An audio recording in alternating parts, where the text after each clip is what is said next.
Hey guys, it's been a minute, um, 1 year worth of minutes, but it's good to be back, and I got a lot of stuff to talk about. Whatever happened since we've last seen each other. Yeah, so let's just pick up where we left off, and we'll dive right into it. Yeah, so after I did this post, and I tried my hand in like direct response copywriting. I did one project, I finished it, and everyone was happy. Uh, but after the fact, I was like, kind of like, this feels like another job. And I already had a job, so I didn't want a job. I want something that gonna inspire me, not like take away the energy.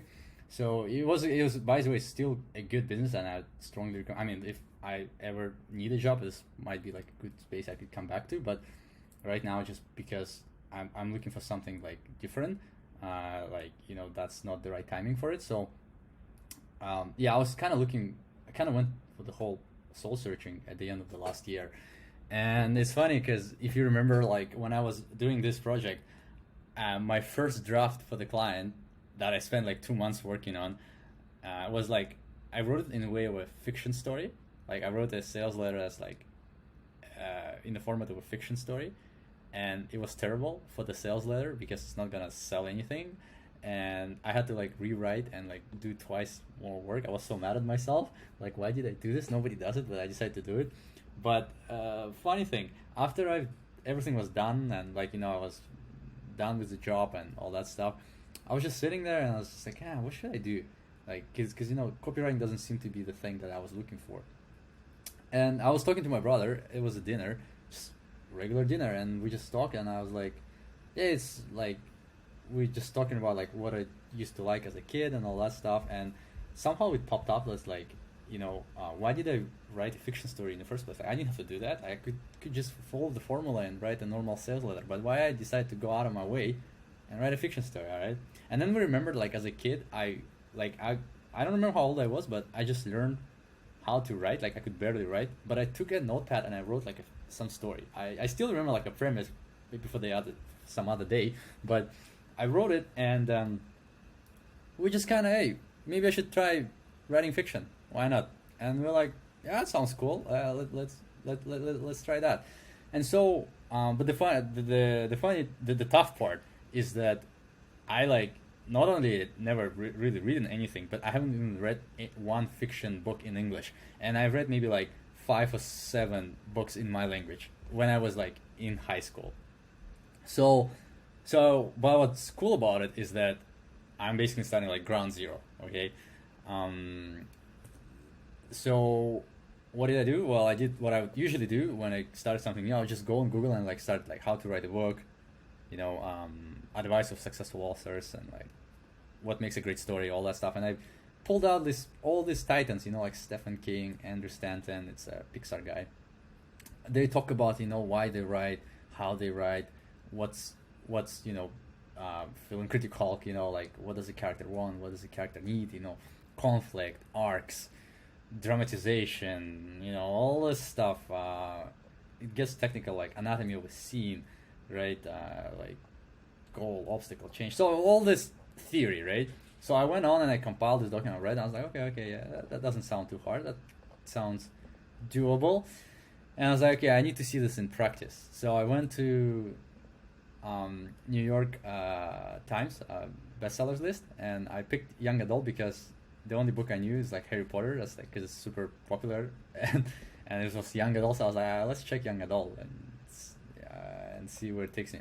And I remember this first book. There was a book called Children of Blood and Bone, and it was like on the list for like over a year. I was like, damn, this book, did something right. So I went on and I bought a hardcover. It was the first book I bought ever, like a fiction book, and it was pretty thick. I came back home and started reading it. And I was like, I maybe made it like maybe like quarter, third in. And I was like, this book wasn't written for like I'm not part of that audience to whom it was written to. So I was like, but I learned a lot from it, just like reading first third of it, in terms of like how does the book feel, how you structure paragraphs and sentences, quotation marks and all that stuff. So it was cool. Then yeah, then I picked up like Harry Potter, and it's funny because like actually my mom bought me Harry Potter when I was a kid in English, and I should have read it probably. I would be so much ahead now, but I didn't because I didn't like it. I opened like a few pages and I didn't like it. But the weird part, I bought it again, the very first one, Philosopher's Stone, and I made it like maybe like 50, 60 pages in. And I just okay, it's just too slow. I cannot appreciate the world building and all that stuff. It's just because as I later learned, I'm more of like a thriller guy, so it's like it's just too slow. But I did like your. I still read because I really want to read a Harry Potter book because I mean it's so successful. The Prisoner of Azkaban, and that book was good. I finished it from beginning to the end, and I really liked it. But anyway, so I did some theory, right, and I did some like research on the market and just like seeing what sells, and I was like, okay, I'll write something. You know, why don't I just try writing, and I can always go back and redo it if it doesn't work out, right? But I always knew like you need a feedback. You need somebody like who knows what they're doing to just tell you if you're really off, if you like you have no business in writing fiction, or there's something there. So, and I was watching YouTube for like I watch so much content on YouTube for like how to write, and I found this channel specifically really stood out to me, Diane Callahan, and the reason she stood out is because like in her videos she always uses examples from like all sorts of media, not just books, but like cartoons, anime, movies, and I was like, oh, I grew up on cartoons and anime, so she probably wouldn't judge me if I give up this kind of life. I didn't know like what to expect, so I was like, yeah, she's cool. So I like somehow she had a service to do the kind of developmental editor, and so I talked to her, basically hired her for manuscript assessment, just like 2 cents a word, and yeah, so and she emailed me back and she said, yeah, okay, April 17th, I think. Yeah, April 17th, I have time when you can send me a manuscript. And I was like, oh, great, that's my deadline. It was January this year, something like that. And so I Googled, like, how long is the average novel? And it was like 65 or 70,000 words, something like that, like on the lower end. And I was like, great, I'm going for the lower end. And I just kind of calculate how many words a day I need. And it's like basically like 1,000 words a day to kind of meet the deadline. And I just went at it. So I spent a month outlining my story, like like who characters are, what the main conflict, like what the setting. It was about a boy called Misha, and he would basically kind of live on this earth, like struggle, and then he would people would come and take him to another planet where he would kind of do well at first, but then there will be issues. So actually that doesn't matter at this point, but anyways, so I outlined that story, and then I went to writing on January 30th. And I did really well. Like, I'd be like writing 2,000 words a day, 1,000 words a day, like killing it. And it was going at it. Like, at some point, I was like, I don't even know what I'm writing, but I'm just writing because I have a deadline. So I would just like hammer on the keyboard, whatever comes out, comes out. And I finished it like on time, and I left myself like a week, I think, of like editing of a sort. So I got this thing here. No, not this thing. Yeah, this is my first novel. I called it the Minecraft, so I kind of hate the title now, but that's what I kind of went with at the time. So 69,000, like almost 70,000 words, 2.5 months. So there you go. And like I was so burned out at that point, like I hated everything.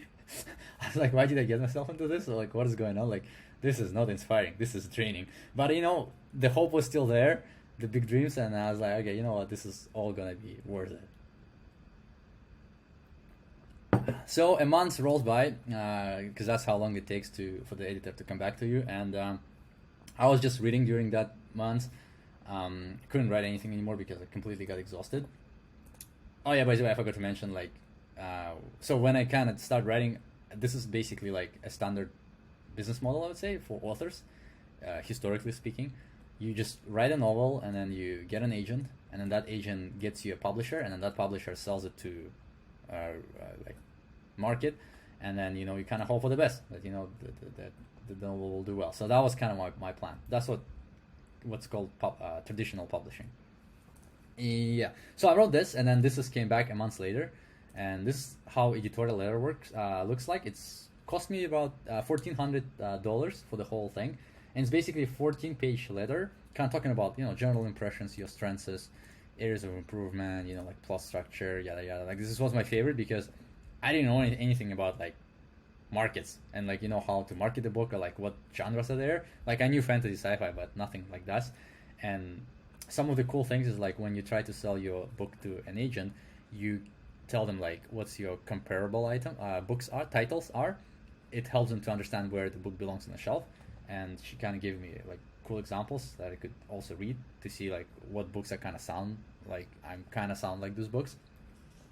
So it was in general like awesome, like writing style, like like grammar and stuff. And then this document is like 60 pages. It's a reading log. She basically would read a chapter and then she would give you like her reaction, like, oh, I felt this way, and then she'll tell you like potential problems, potential solutions. Like the first page might be confusing for some readers, yada yada. And I was like, wow, this is amazing. It's 100% worth it if you like. I believe that was like the fastest way to learn is just to do something like this if you have $1,400 to invest into this type of stuff.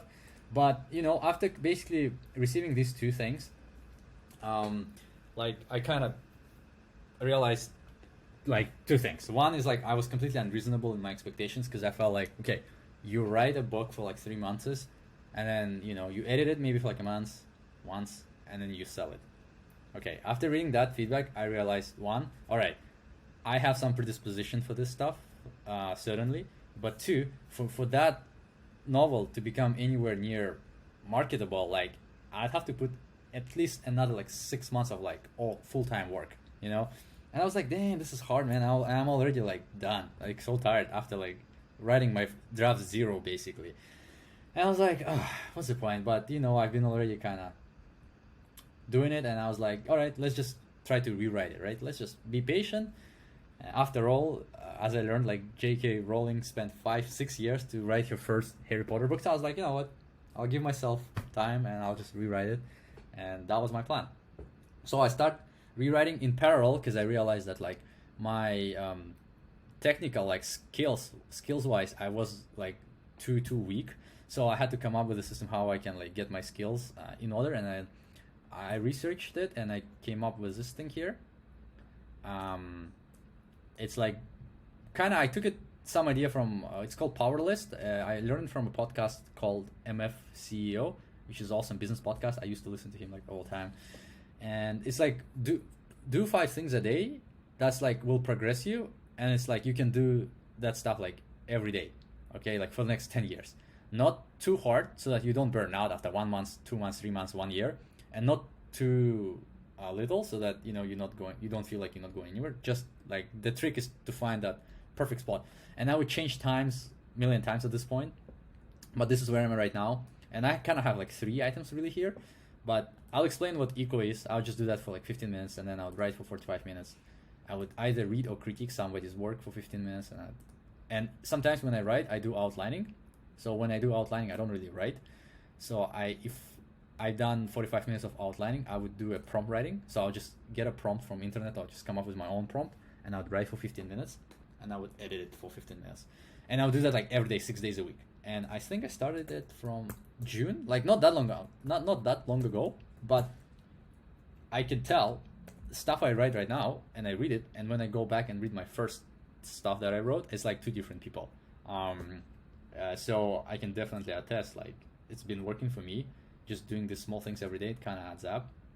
And like, so just to give you a bit more scope. So for example, like for reading, because one thing I learned is that you got to be reading. Like I had like so many people, like especially Stephen King always says like you got to be reading. That's the best way to learn how to write. That's the second best way to learn how to write after writing. So I would just kind of document what I wrote, what I read, and that if I have time, like I would put like my thoughts on each book. So far I read like 12 books, and like I like them all. Like there's something about each book. Like I'm reading Recursion right now, but like no book I like loved. Like I would like get excited about a book, like I would read halfway through maybe, and I was like, and usually it drops off. And I thought like maybe something wrong with me, as in like maybe I just don't get books, and how can I write a book if I don't get books? But then I've learned one new thing that I'll talk about near the end of this video. That's kind of gave me new hope. But yeah, so this was my reading list, and like eco is basically like the full eco exercise. I actually took it from Diane, because she has a whole video on it, but like I kind of simplified it. I don't remember what the full exercise is, but my exercise, like today, I would literally just take a book that's published, like any book I'm reading right now, put a timer for 15 minutes, and I would like read from the book. Like they are halfway across the river now, and I would just go to this Word doc, put this here, and just like they are halfway through the river now, and they overcharging crossbars, and I'll just copy it for 15 minutes. It really, like, some magic happens here when you do this. Like, you learn how to write like words, how to put words together, and not only on a like line level, but even like page level, because you start to think, okay, this is description, this is dialogue, this is description, action, description, you know. And when you start writing your stuff, it just like comes easier to you, because you kind of done this. And just from a like quantity perspective, like this year, right, I basically copied like almost 70,000 words. That's like another novel. Yeah, so I strongly suggest if you're looking for ways to like improve, especially like your prose, that's been like working for me like magic. And like the last thing in my toolkit is like kind of a I found this thing. It's called critique circle. So when usually people write, before they kind of put out their work, there's like two extra steps. One is you have a critique partner who is like another writer who you exchange writings, and then you guys give each other like suggestions and like critique basically. And then after that done, you give it to beta readers, which is like, you know, a group of people who like the stuff you write, and then they read it, and then they just tell you their reactions. Okay, you know, this felt weird, this is felt confusing, this felt awesome. And only after that, you know, you usually publish. So, but I don't know anyone. So, and I found, but luckily there's this community like this, and it's awesome. It's so big. Like, I think every week there's like 100 stories here. Maybe, yeah, because there's several pages, right? Oh, this week, one page? Yeah, sometimes there's like 2-3 pages here. Anywho, and it's like people, like regular people just posting their stuff, and then you can read it and critique it, and then you get a credit. And then if you wanna submit your work, it costs 3 credits. Like for example, I read this one yesterday, and then like this is my critique. Yeah, you just kind of like, you know, hello, thank you, like, and you tell them your opinion on this stuff. Like, okay, this could work this way, this could work that way, and you know, stuff like that. So pretty awesome website. So yeah, so basically I've been doing like to improve my basic writing skills, I've been like reading a lot and retyping, basically I call it eco, and then like critiquing and getting critiques from other people. Now, so this brings us to, I'd say, was it July? No, it was September, like late August, early September. Okay, so I've been kind of trying to rewrite my novel, and I started hating it. Okay, like I am like, one of the good signs I've learned that like you kind of wrote something really bad is that like you don't even want to read it. Like you just don't want to go out read it. Not for everyone, but like for me, that's what I learned, because now that I read stuff, I kind of want to read it. I want to go back and read it and like make it better. And then so I was just kind of, you know, surviving for like 3 months until like one fateful day, like my brother asked me like, so how's it going? Because I haven't been talking about my writing for like a while, and usually if I don't talk about stuff, there's nothing good there. So he asked me. At first I said, yeah, it's okay, you know, because I felt like 5 years is a long time, right? So we just gonna be patient, just gonna writing. But something felt wrong inside, and I just said, you know what? No, it actually sucks. I kind of hate it. I don't want to do it. I don't even remember why I started doing this, to be honest with you. And we just started discussing stuff and exchanging ideas, and like through that conversation, it really came out that like stuff that really I love like is missing, and it really came down to just like getting feedback and like checking, like testing things. Like I'm not the guy who just can like spend like 5 years like working on something just to like and kind of try to sell it later on. That's just not how my brain works. I like to just do small things and like and see if that works, and just kind of reiterate on those. And that like another part was that like I thought like I'm more of a writer than business, But no, like I actually love business way more than writing. I do like to write, but it's the business that's like kind of makes me feel excited, you know. And so these two things we realized that. And before that conversation, my brother sent me a TikTok video from Gary Vee, like this snippet, and it was Robbie, this lad. He called in and they talked, and but the snippet was about like how he likes to write, and Gary just suggests him to like start putting out content, like read on YouTube, put it on this, put it on that. Classic Gary Vee. And I just kind of like, no, this is not for me, because you know I'm gonna spend 5 years like writing my book, and I'm gonna try to sell it. So I just kind of closed it, didn't think about it. But after that conversation, this video kind of popped up in my mind again, and I was like, maybe there was something. So I went on YouTube and I found this video. It was Lesson in Self-Awareness, Tea with Gary Vee, June 29th, and I found this video, the whole thing, and I watched it. It was amazing. And like one thing is like, and it's so funny too, like now that I think about it, because the editor, Diane, she also kind of mentioned that. So the best way to improve your prose, in my experience, is to write a few short stories, get feedback on them, and revise them heavily. When I read this, I remember I was like, short stories? I don't want to write short stories. Like, have you heard of anyone? Do you know anyone who writes short stories? Or like, and I've looked up in the market, it's like top journals pay like $500 per story. And I was like, that's like unexciting. That's a step back. I want to write like novels, right? Because that's what's exciting. And I just kind of like completely disregarded the whole thing.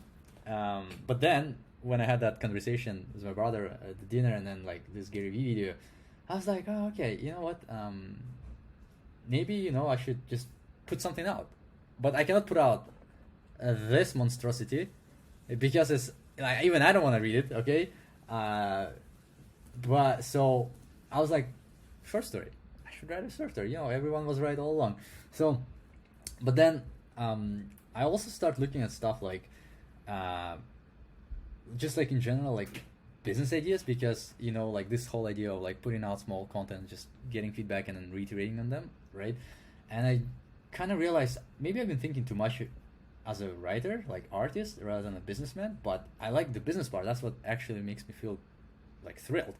And I looked into like general business model of writing. Like for example, this is called traditional publishing, and like this is traditional model.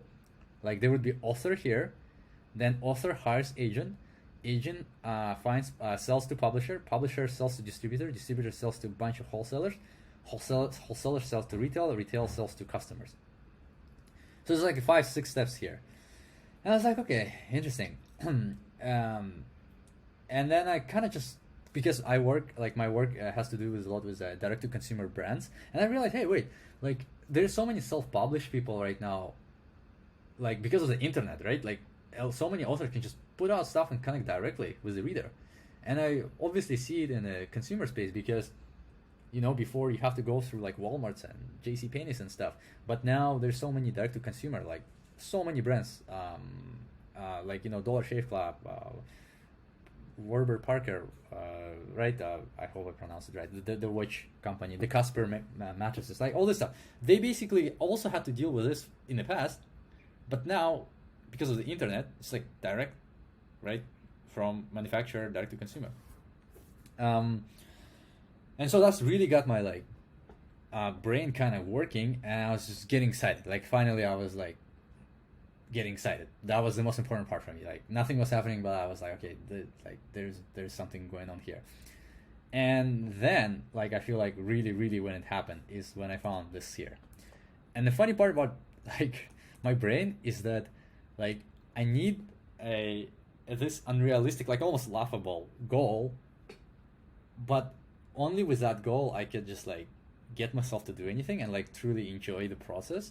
It's like I've been like that since I was like a kid, and like at some point this kind of was disappointing, because I didn't become great in anything I've done, but I've done many things, and I was like, oh, maybe, you know, I should just kind of change my strategy, like get more realistic, and then this way, you know, I'll be more disciplined to kind of get some stuff done. But then I realized like not really, because the point is like I did many things, but I enjoyed them all, and what was enjoying about them is just to kind of this vision of like something unrealistic, you know. And I was just like, you know, why should I lie to myself, you know? I just want to be excited. So I was like, this list is awesome because it's basically franchises, right? And franchise could start from anywhere. Like a lot of it, I mean, I'm sure everybody knows all these names, right? Like it starts from video games, cartoon, book, animated film, and I just start scrolling to see like any novels. Dang, of course, Harry Potter, right? So started as a novel, 32 billion sales to date, like mostly movies, 9 billion. It's barely any merchandise. Like Pokemon is like a 67 billion in merchandise sale. That's insane. But you see, when I see this type of stuff, I just get excited, and this really kind of opened, like, allowed me to see how like I should be looking at writing not as an art, like it is an art, of course, the product creation part of it, but I shouldn't be just looking at the writing part because that's not what excites me. I should be looking at the whole thing, and the whole thing is business. It's just that, and so that's when I went from here to here. Sorry. So yeah, so there's two books I really like. It's like Fail Fast or Win Big, or Traction by Gabriel Weinberg. And like after reading these two books, like my conclusion was like, okay, to have a working business model, you have to have two things, which is like great product plus market fit. Okay. And I was like, yeah, let's zero in on this. Let's try to get a great product and try to find a market fit. And this is also kind of from these books, basically. Like instead of writing, I kind of think of it as an R&D because I just want to make a great product. And whatever I can come up with, it is a product. It could be, right? And instead of like, because sometimes when you write, one thing I've learned for sure, the saying that writing is rewriting is so true. And I'll touch base on that in a bit. But like you have to rewrite. You cannot just, I mean, I don't know. I cannot just write and like edit it in. That's it. I have to like do like draft 7, 8. And it's just, I can just see how magic happens, like from going writing and then reading it, rewriting it, and it's just like layers kind of go on top of layers and becomes super nice and complex. And complex is not the right word, but it's like rich. There you go. And so, but that thing comes with a cost, which is like, it's daunting, right? Because rewrite again, I gotta read again. You know, it's like you kind of get agitated. At least I get agitated sometimes. But when I think of it as an R&D, I'm like, oh, I'm not taking a step back or redoing it. I'm actually R&D'ing my product, and it just gives me this energy, and it's just incredible how words can alter the perception of things. But there you go. This is how it works, at least for me. And so instead of a novel, I'll try to do short stories, you know, and I'll put them out on the internet. And the point of it is to identify the audience, because I don't know who's my audience. Like I have no idea. I know what I want to read. Like I want to read about people who love business. You know, they just love business and they want to make cool stuff happen. Like there is going to be some risks and crimes and stuff, but at the core of it is just people who have beliefs of like how things should be, and then they use business as a vehicle to achieve their goals. You know, like getting, like if you kid, I want to write about a kid, and I'm still gonna write about Misha. He's a kid. You know, it's so awesome how much you can explore with that kid. It's like, you know, getting a job, doing well at job, losing jobs, saving money, investing money, starting business, failing at business, trying to get financing, buying products, selling products. You know, negotiating. Like there's a lot of stuff that could be done, and I couldn't find any book like that. If you know any book actually sounds kind of like this, let me know. I would love to read it, but I couldn't find a book like this. So, but this is the book I want to read, and so I'm gonna write about that. But I don't know who are the audience. Like, in fact, usually it's a bad sign that if there's no story like this, maybe it's because nobody wants to read it. There's no market for it. That's usually the answer. But there's one thing I recently learned that kind of really gave me hope, and like actually the reason I'm even finally got to making this video here. But we'll talk about it in a minute. So the plan is to like put short stories and start seeing if anybody wants to read, right? And then when people read it, they will give you feedback, and that's the opportunity to perfect the product and process. Like I think this is the magic right here. Like not here. This is the reiteration process that really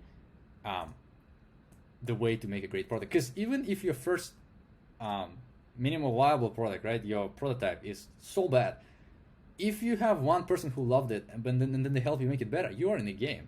You're already iterating and you're working. So I'm pretty excited, and I wouldn't pay much attention to this. It's just something like, you know, I've put, like, I feel like once you figured out your product and process, you can pull out a novel, which you can actually sell now. And if it scales, which is like hitting New York Times bestseller list, something happens here, and then boom, you got a franchise. All right, but I don't worry about this part for now. I'm focusing on these two things here.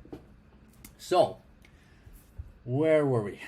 Right. Okay. Now, so what was the plan, right? So just a month ago, like less than a month ago, when I had this conversation, I threw away my novel. I'm like, whatever, I'll just write a short story. And so I'm here.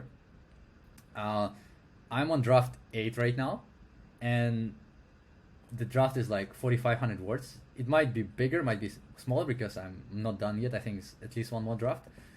But basically that's what it is. And it's funny because when I started, I wanted to be 1,000 words, or like 1,500 words, but there you go, ended up to be almost 5,000 words. So, and so yeah, and I love this, like going through draft 0, because in my novel I went through draft 0. And by the way, this is probably all kind of spoilers, so if you care, don't read this, but if you don't, then there you go. Draft 0, like my novel that I sent to the editor, it was probably like draft 1 at best, but truly I didn't feel the magic until like draft 6. You kind of write this, and then you read it, and then you rewrite it, and then you read it, and then you rewrite it, read it, and you rewrite, and it's like layers, and it's just become richer, and like stuff makes sense, like stuff popping up that you couldn't even conceive here, and you like kind of blow your own mind almost, like whoa, like where did this came from? And it's just awesome.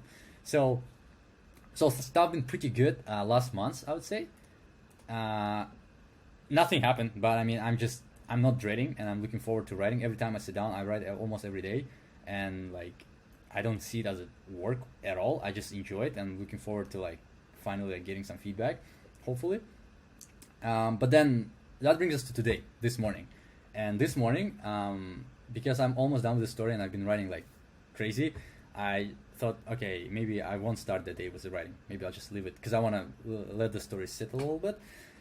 And I just kind of thought about, okay, let's just maybe look at how marketing works, like how people usually market their stuff. So, and I Googled this thing here, right here. Who are the most successful self-published authors? And the first link was such a goldmine. Like I clicked it, it's this thing here. They note this 5 books like Aragon, The Martian, Steel Alice, like 50 Shades, all this stuff. And I read it, and this like got me so excited. I watched the movie. I didn't read the book. But Andy, I'm not sure how to pronounce it, so I'll just say Andy for now. Yeah. Anyways, so it's a very cool story. The author basically tried to sell his book, that is to go this route, for like 3 years, but nothing worked, and so he decided to put it out chapter by chapter on his blog. And you gotta see his blog. I just love it. That's his blog. And the reason I love it is because it's like there is no marketing here. There is absolutely no reason to come here but to click on one of those links and read these letters. Like nobody comes here for any other reason. That's, I guess, unless you do market research like I do, but most people come here to read this stuff, and it's amazing. There's no marketing, it's all organic. And I was so excited. I was like, wow, I want to learn more about it. And then I Googled how Andy promoted his blog, and there was a bunch of links, but I found an amazing one, which is this. On the Medium, Jared D's, his stuff is pretty awesome. And this, he didn't have big dreams and aspirations of selling millions of copies of The Martian, let alone seeing it turn into a movie. He simply sat down to write the story he wanted to read and shared it with his small and growing audience of readers. Like when I read this today, I just got so excited because, like, write the story he wanted to read, and I clicked all the links and I read about it, and basically like, it's a movie with Matt Damon. I'm sure most of us have seen it, but the whole thing about Martian was that like Andy really wanted to be technically accurate, like science accurate, like whatever he describes in science, it could be like, it should be real. So the way gravity works, the way chemistry works, the way Mars works, and that was like his main thing. He wanted to be technical about it, and And no surprise, he couldn't sell that thing to the traditional publisher, because if you go to bookstore and look in sci-fi, I mean, maybe today there's some market for it because of The Martian, but before there was no market for that. Like, people just wanted to read about like aliens or like dystopian future stuff like that, but nobody really want like technical book about guys stranded on Mars, right? But he loved it so much, and he really wanted to read that story, and he wrote it. You see, it was so niche, and he wrote it. And I'm like, okay, maybe the idea to write something about centered so much about business, maybe it's not bad idea in and of itself. Maybe its execution is the question now, but the idea maybe not that bad, because here's the guy who wrote a niche story that there was no market for, and he found his audience and shared it with his small and growing audience of readers. And I read this, and it's pretty awesome too. It's like he was basically like start putting out on the blog, and then people like, I don't think he did any marketing, because I clicked all the links. I don't think he did any of the like, he had no marketing budget. That's my assumption. It was just pure like word of mouth thing. And what's awesome about it, like, he put it out for free, and then people start asking him to make a book out of it so that it's more convenient to read. So he put it on Amazon, and he wanted to put it for free, but Amazon didn't allow it, and so he put it for 99 cents. And then like he it got so like popular, it hit like Amazon #1. It appeared on the New York Times bestseller list.